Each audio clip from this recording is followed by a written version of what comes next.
Good morning, my dear students. Today we are going to discuss very important system, that is cardiovascular system. जैसा कि आप लोगों को मालूम है कार्डियोवैस्कुलर सिस्टम इसलिए भी बहुत ज़्यादा इम्पॉर्टेंट है कि जो डिसऑर्डर्स हैं कार्डियोवैस्कुलर सिस्टम के वो आजकल बढ़ते जा रहे हैं एंड वर्ल्ड में मैक्सिमम डेथ्स भी देखी जाए तो इस्केमिक हार्ट डिसीजेस और कार्डियोवैस्कुलर डिसऑर्डर्स की वजह से होती हैं. हर साल मिलियंस में डेथ हो रही है वर्ल्ड के अंदर. तो that system is very important. इस कार्डियोवैस्कुलर सिस्टम के डिसऑर्डर को समझने से पहले हमें कार्डियोवैस्कुलर सिस्टम की फिजियोलॉजी और एनाटॉमी को अच्छी तरह समझना पड़ेगा. So first topic we will discuss that is functional anatomy of heart. वो हम आज आप लोग सामने शुरू करने जा रहे हैं.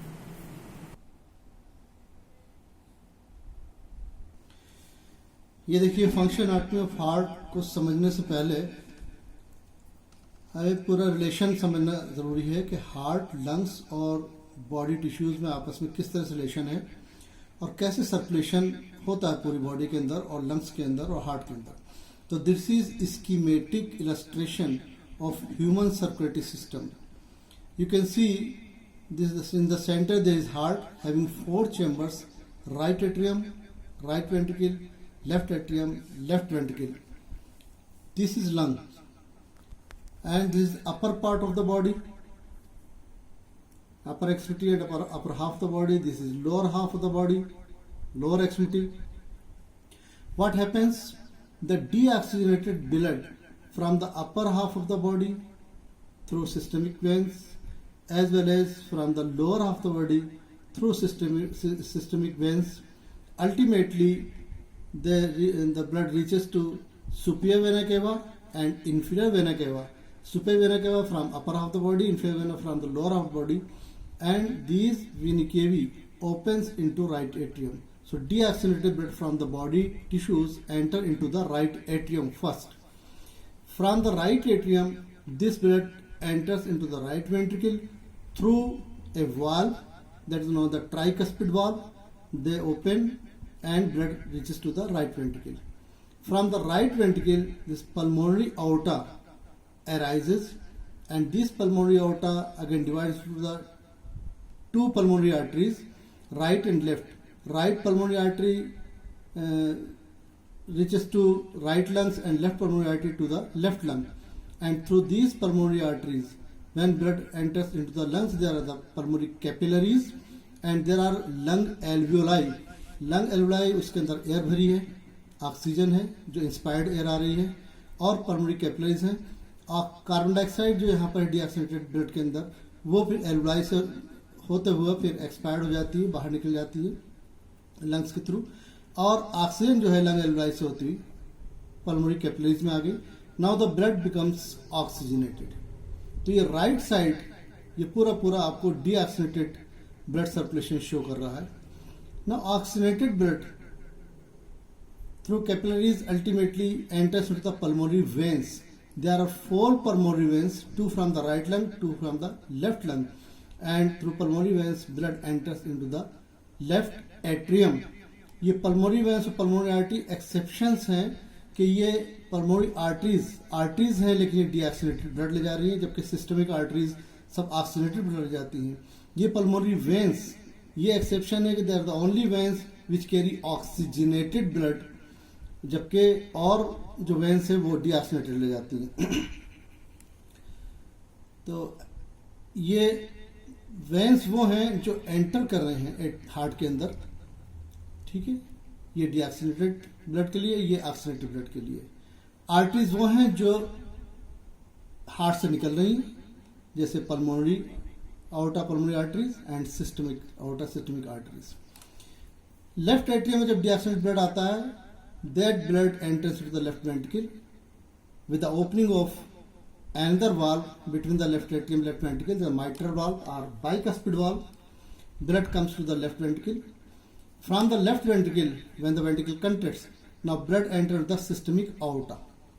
This systemic aorta again gives ascending aorta, descending aorta, and there are a lot of branches. Ultimately ascending descending aorta they are terminated into the systemic arteries, and the systemic arteries carry oxygenated blood ये body tissues में जाती है, different body tissues में। आर्टरियोस में divide हो रही हैं, आर्टरियोस terminal आर्टरियोस में डिवाइड हो रहे हैं, अल्टीमेटली कैपिलरीज बन रही है, tissue capillaries which passes through the body tissues, और वहां पे कैपिलरीज में फिर एक्सचेंज होता है। ऑक्सीजन ब्लड से निकल के बॉडी टिश्यू के अंदर चली गई, कार्बन डाइऑक्साइड और साथ में न्यूट्रिएंट्स भी जाते हैं, और वहां पर मेटाबॉलिज्म होता है। कार्बन डाइऑक्साइड वेस्ट प्रोडक्ट्स बन रहे हैं बॉडी टिश्यूज के अंदर।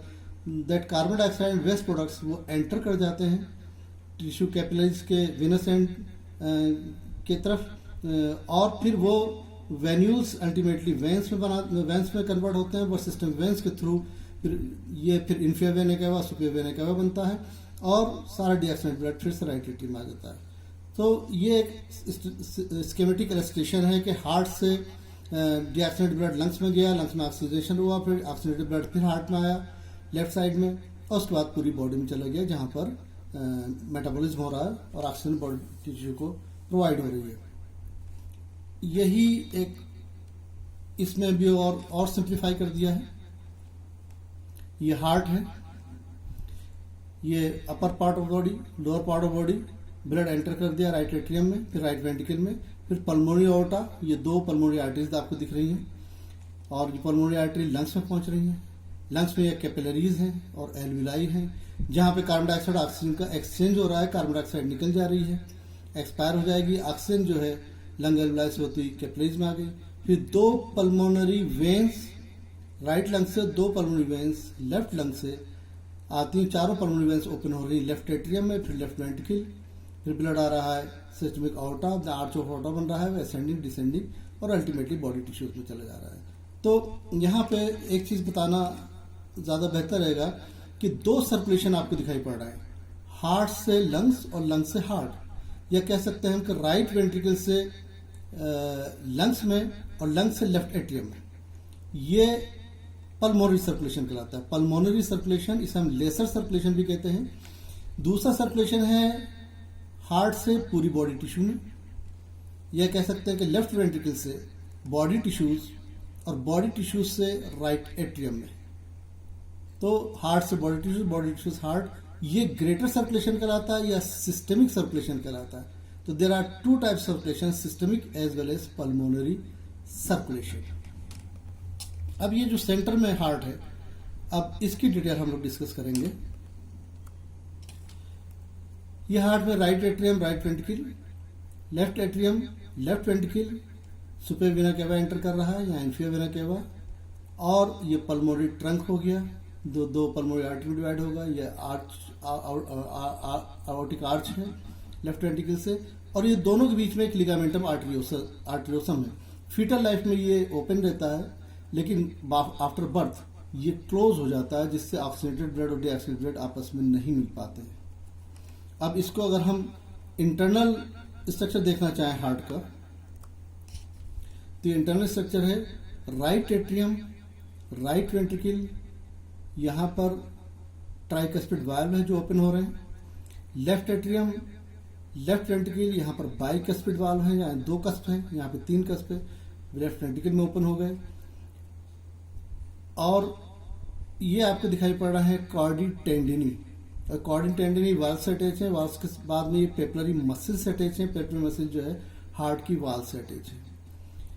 तो ये इंटरवेंट्रिकुलर सेप्टम है दोनों वेंट्रिकल के बीच में, ये इंटर एट्रिया सेप्टम है दोनों एट्रिया के बीच में। राइट वेंट्रिकल ये ओपन हो रहा है पल्मोनरी आउटा में, यहाँ पर वाल्व्स हैं, ये सेमीलूनर वाल्व्स होते हैं आधे चांद की शक्ल के। और लेफ्ट वेंट्रिकल जो सिस्टमिक आउटा में हो रहा है, तो वहां पर भी वाल्व्स हैं, सेमीलूनर वाल्व्स, ये आउटिक वाल्व, और पल्मोनरी वाल्व ये सेमीलूनर वाल्व्स कहलाते हैं। ट्राइकस्पिड और ये बाइकस्पिड वाल्व एट्रियोवेंट्रिकुलर वाल्व्स कहलाते हैं। तो ये पूरा स्ट्रक्चर हो गया है। चारों तरफ ये लेयर्स हैं, तीन लेयर होती हैं इसमें, पेरिकार्डियम, मायोकार्डियम एंड एंडोकार्डियम। तो ये ओपन हो रही है, देखिए पल्मोनरी वेंस, या दो ये चार पल्मोनरी वेंस लंग से आ रही हैं और लेफ्ट एट्रियम एंटर कर रही हैं। सुपीरियर वेना केवा, इंफीरियर वेना केवा ये एंटर कर रहा है राइट एट्रियम में। अब ये तो हम लोगों ने डायग्राम की मदद से डिस्कस किया, ये हमने अब तक डायग्राम की मदद से डिस्कस किया है। अब हम समरी टेक्स्ट डिस्कस करते हैं तो सबसे पहले समरी है, ये भी सेम डायग्राम है जो हम पहले डिस्कस कर चुके हैं। समरी अगर देखी जाए तो अगर हार्ट के सबसे पहले समझने के लिए एक 4 चैम्बर्स होते हैं, right atrium, left atrium, right ventricle, left ventricle, ये 4 चैम्बर्स हैं। 2 सेप्टी हैं, one is inter atrial septum, 2 atria के बीच में, इंटरवेंट्रिकुलर सेप्टम। 3 लेयर्स हैं, outer most is the pericardium, और पेरिकार्डियम के बाद में ये आता है middle myocardium, myocardium muscles, inner endocardium. Outer pericardium ये प्रोटेक्टिव लेयर है, ये फिर 2 पार्ट में डिवाइड हो रही है, एक्सटर्नल पैराइटल पेरिकार्डियम और internal visceral pericardium. External parietal pericardium फिर outer fibrous layer, inner fibrous layer, 2 layers में डिवाइड हो रही है। और इनर जो outer fibrous layer, inner serous layer और ये इंटरनल विजरल पेरिकार्डियम जिसे हम एपिकार्डियम कहते हैं, इन दोनों के बीच में एक पेरिकार्डियल स्पेस होता है, पेरिकार्डियल कैविटी होती है, which is filled with pericardial fluid. ये फ्लूइड जो है हार्ट में फ्रिक्शन ना हो पाए, जब हार्ट कंट्रैक्ट कर रहा है और लिफ्ट कर रहा है तो फ्रिक्शन को प्रिवेंट करने के लिए ये काम में आता है पेरिकार्डियल फ्लूइड। उसके अलावा 2 ग्रेड आउटी हो गए, systemic aorta and pulmonary aorta, जो हम लोग डिस्कस कर चुके हैं। 2 ग्रेड सिस्टमिक वेन्स हैं, superior vena cava, inferior vena cava. 4 pulmonary veins हैं, 2 from right lung, 2 from left lung. 4 valves हैं, 2 एट्रियोवेंट्रिकल वाल्व जो कि बाइकस्पिड ट्राइकस्पिड हैं, bicuspid left atrium left ventricle बीच में, ये माइट्रल वाल्व भी कहते हैं, tricuspid right atrium right ventricle बीच में। 2 सेमिलुनर वाल्व्स हैं, एक आउटा के ओपनिंग में, सिस्टमिक आउटा के ओपनिंग में, और लेफ्ट वेंट्रिकल की और आउटा के बीच में आउटिक वाल्व, और राइट वेंट्रिकल और पल्मोनरी आउटा के बीच में पल्मोनरी वाल्व। 2 तरह के सर्कुलेशन हो गए जो हम लोग अभी डिस्कस कर चुके हैं, ग्रेटर सर्कुलेशन और सिस्टमिक सर्कुलेशन, यानी हार्ट से बॉडी टिश्यू में थ्रू सिस्टमिक आर्टरीज, और बॉडी टिश्यू से फिर हार्ट में थ्रू सिस्टमिक वेन्स। और दूसरा लेसर सर्कुलेशन, ये पल्मोनरी सर्कुलेशन है, अगेन हार्ट से लंग्स में through pulmonary arteries, and lungs से हार्ट में अगेन थ्रू पल्मोनरी वेन्स। तो ये एक तरह की समरी हो गई, इतना दिमाग में रख के फिर हम इसको टेक्स्ट डिस्कस करेंगे, क्योंकि अब एग्जामिनेशन में आपको अगर लिखना है तो एग्जामिनेशन में आप कैसे लिखेंगे, तो ये अब थोड़ी सी डिटेल में हम जाते हैं। अभी तक तो ये समरी चल रही थी, तो डिटेल के लिए the structure of heart is a muscular organ that pumps the blood throughout the circulatory system. इसका फंक्शन है main, it is situated in between 2 lungs in the mediastinum and its lower part is attached to the diaphragm. Diaphragm जो thorax और abdomen को divide कर रहा है, इस diaphragm के ऊपर 2 लंग्स और ये हार्ट सेंटर में ये बेस जो होते हैं टिके होते हैं। This heart is made up of 4 chambers, 2 atria, 2 ventricles. अब राइट साइड ऑफ हार्ट हम देखें, ये डीऑक्सीनेटेड सर्कुलेशन वाला, तो right side of heart has 2 chambers, right atrium right ventricle. ये आपको लग रहा होगा इससे कि रिपीटिशन हो रहा है, लेकिन अभी हम लोग डायग्राम की मदद से डिस्कस कर रहे थे, अब ये टेक्स्ट डिस्कस कर रहे हैं, तो रिपीटिशन तो होना ही है। ये राइट एट्रियम राइट वेंट्रिकल हो गया। Right atrium is thin walled, low pressure. इस राइट एट्रियम के अंदर पेस मेकर होता है, that is very very important part of the heart, जिसे कहते हैं एसए नोड या sino atrial node that produce cardiac impulse. ये इस जगह पर होती है जहां पे सुपीरियर वेना केवा ओपन हो रही राइट एट्रियम में, यहीं पर एसए नोड सिचुएटेड है, जहां से इंपल्स जनरेट होती है और फिर वो पूरे हार्ट में फैल जाती है और हार्ट कंट्रैक्ट करता है। तो ये लाइफ लॉन्ग इंपल्सेस जनरेट होती है, लाइफ लॉन्ग हार्ट कंट्रैक्ट करता रहता है, रिलैक्स होता रहता है। This right atrium communicate with the right ventricle through tricuspid valves. और राइट साइड में डीऑक्सीनेटेड ब्लड एंटर कर रहा है थ्रू सुपीरियर इन्फीरियर वेना केवा। राइट वेंट्रिकल से पल्मोनरी ऑर्टा अराइज हुआ, 2 पल्मोनरी आर्टरीज बनी, और ये डीऑक्सीनेटेड ब्लड चला गया लंग्स में, जहां पे इसका ऑक्सीजनेशन हो गया। लेफ्ट साइड ऑफ हार्ट ये वाला पोर्शन है जो ऑक्सीजनेटेड सर्कुलेशन से रिलेटेड है। तो left side of heart has 2 chambers, left atrium left ventricle. Left atrium is thin walled and low pressure chamber which receives oxygenated blood from the lungs through 4 pulmonary veins. Blood from the left atrium enters into the left ventricle through mitral valve or bicuspid valve. Left atrium collects oxygenated blood, left ventricle में pump किया, और left ventricle is thick. ये thick है atrium के मुकाबले में, लेकिन left ventricle also thicker है राइट वेंट्रिकल के मुकाबले में. It is also thicker than right ventricle and pumps the oxidated blood to the different parts of the body through systemic artery, systemic arteries. ये इसलिए राइट वेंट्रिकल से ज्यादा thick है क्योंकि राइट वेंट्रिकल से ब्लड लंग्स में जा रहा है.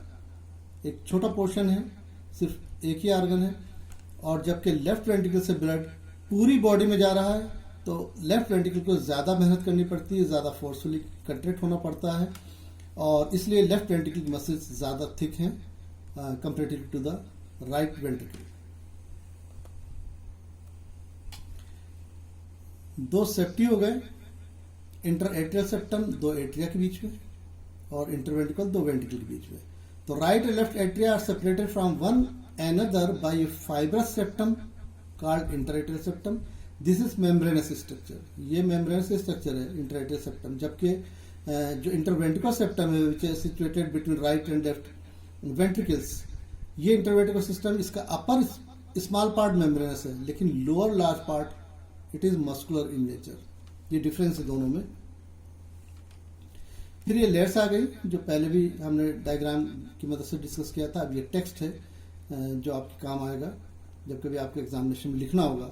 The wall of heart is made up of 3 layers. Outer is pericardium, outer parietal and inner visceral pericardium, यानी दो में डिवाइड हो गया.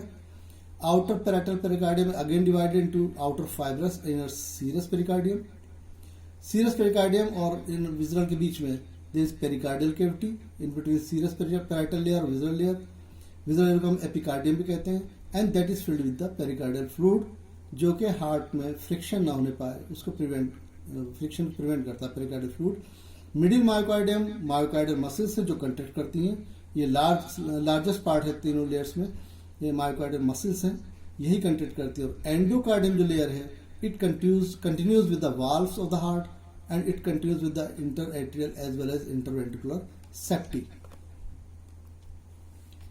फिर ये 4 valves हो गए, 4 valves, 2 atrioventricular valves known as the mitral and bicuspid as well as tricuspid between the atria and the ventricle.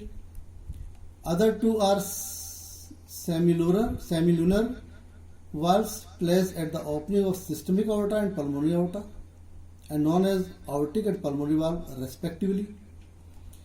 These valves of the heart permit the flow of blood through heart only in one direction.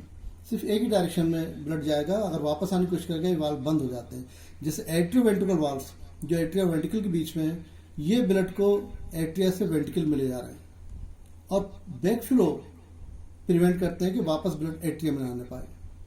Semilunar valves ये open हो रहा है outie में, यहाँ पर pulmonary और systemic outta में, और ये ब्लड को आउटे में पहुंचाते हैं and they prevent the back flow of the blood into the ventricles, ventricle में वापस ना आने पाए.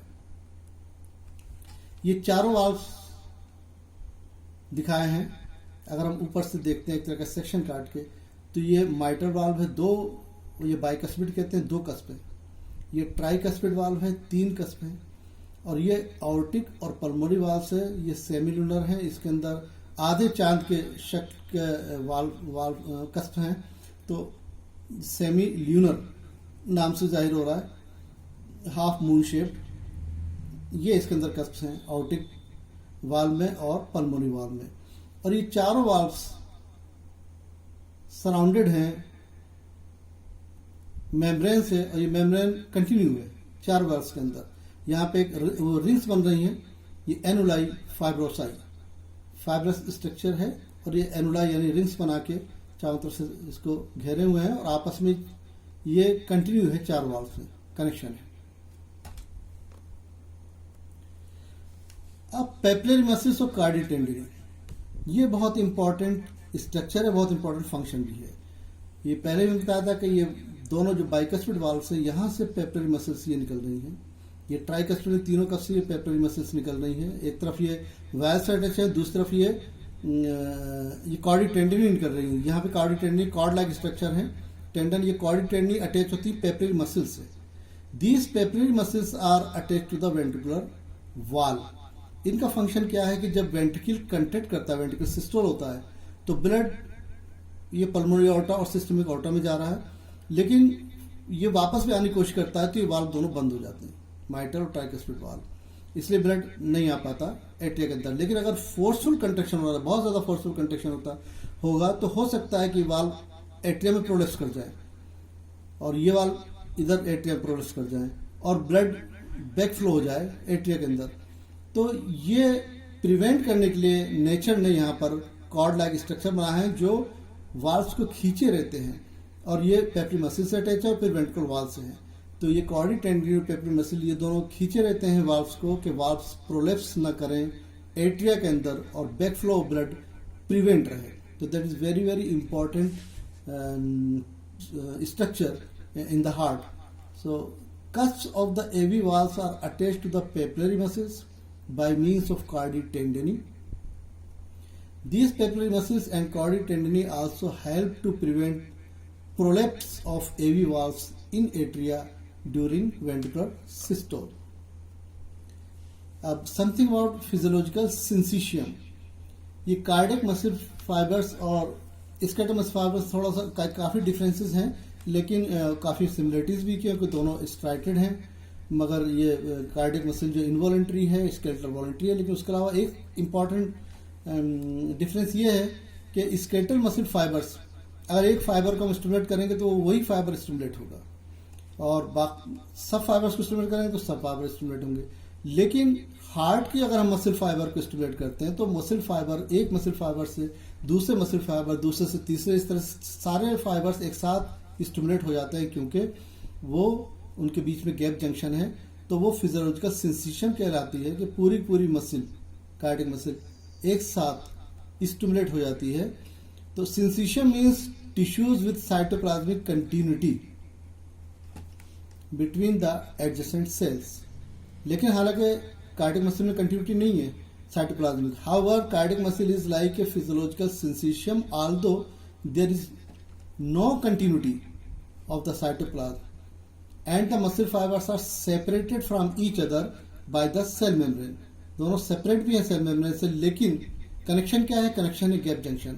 एट द साइड्स ये ब्रांच होती हैं cardiac muscle fibres. At the side the cell membranes of the adjacent muscle fibres fuse together to form gap junctions. ये gap junctions बहुत इंपॉर्टेंट है। These gap junctions are permeable to ions. Ions और action potential सब इसके through एक fibre से दूसरे fibre में चला जाता है। तो this facilitate the rapid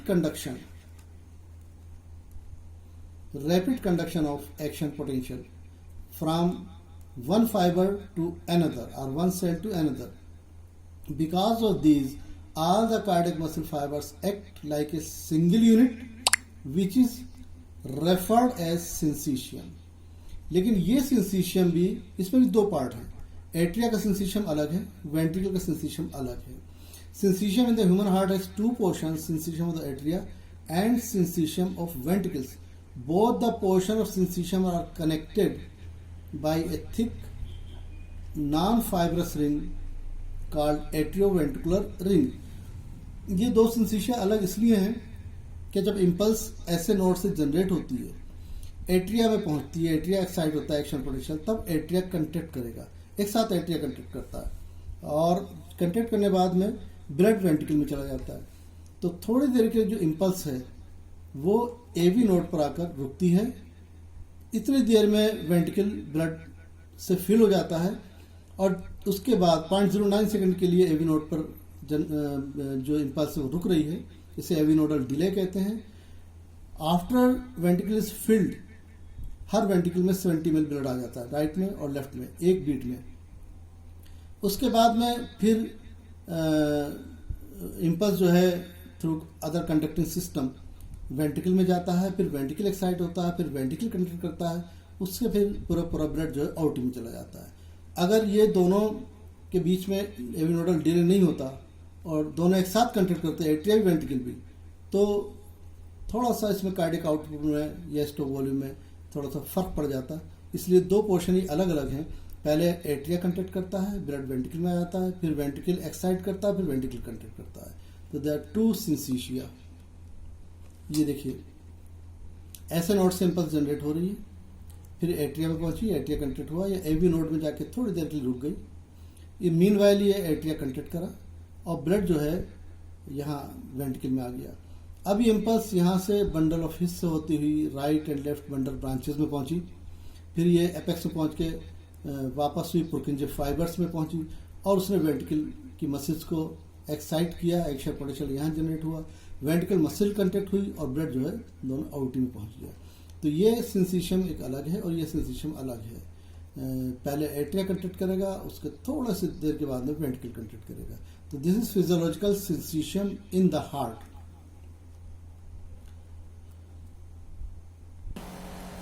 dear students, अभी ये टॉपिक कंप्लीट नहीं हुआ है, ये पार्ट 1 कंप्लीट हुआ है। हमने इसको 2 पार्ट में डिवाइड किया है, पार्ट 1 और पार्ट 2। पार्ट 2 में अब हम और डिस्कस करेंगे पेसमेकर कंडक्टिंग सिस्टम। पार्ट 1 के बाद में हम थोड़ा रुक रहे हैं इसलिए कि एक साथ थोड़ा सा मुश्किल हो जाएगा, इसलिए हम यहाँ पे रोक रहे हैं और बहुत जल्दी आप लोगों के लिए पार्ट 2 लेके आएंगे। जब तक आप थोड़ा रेस्ट लीजिए, मैं भी थोड़ा रेस्ट लेता हूँ। Thank you very much.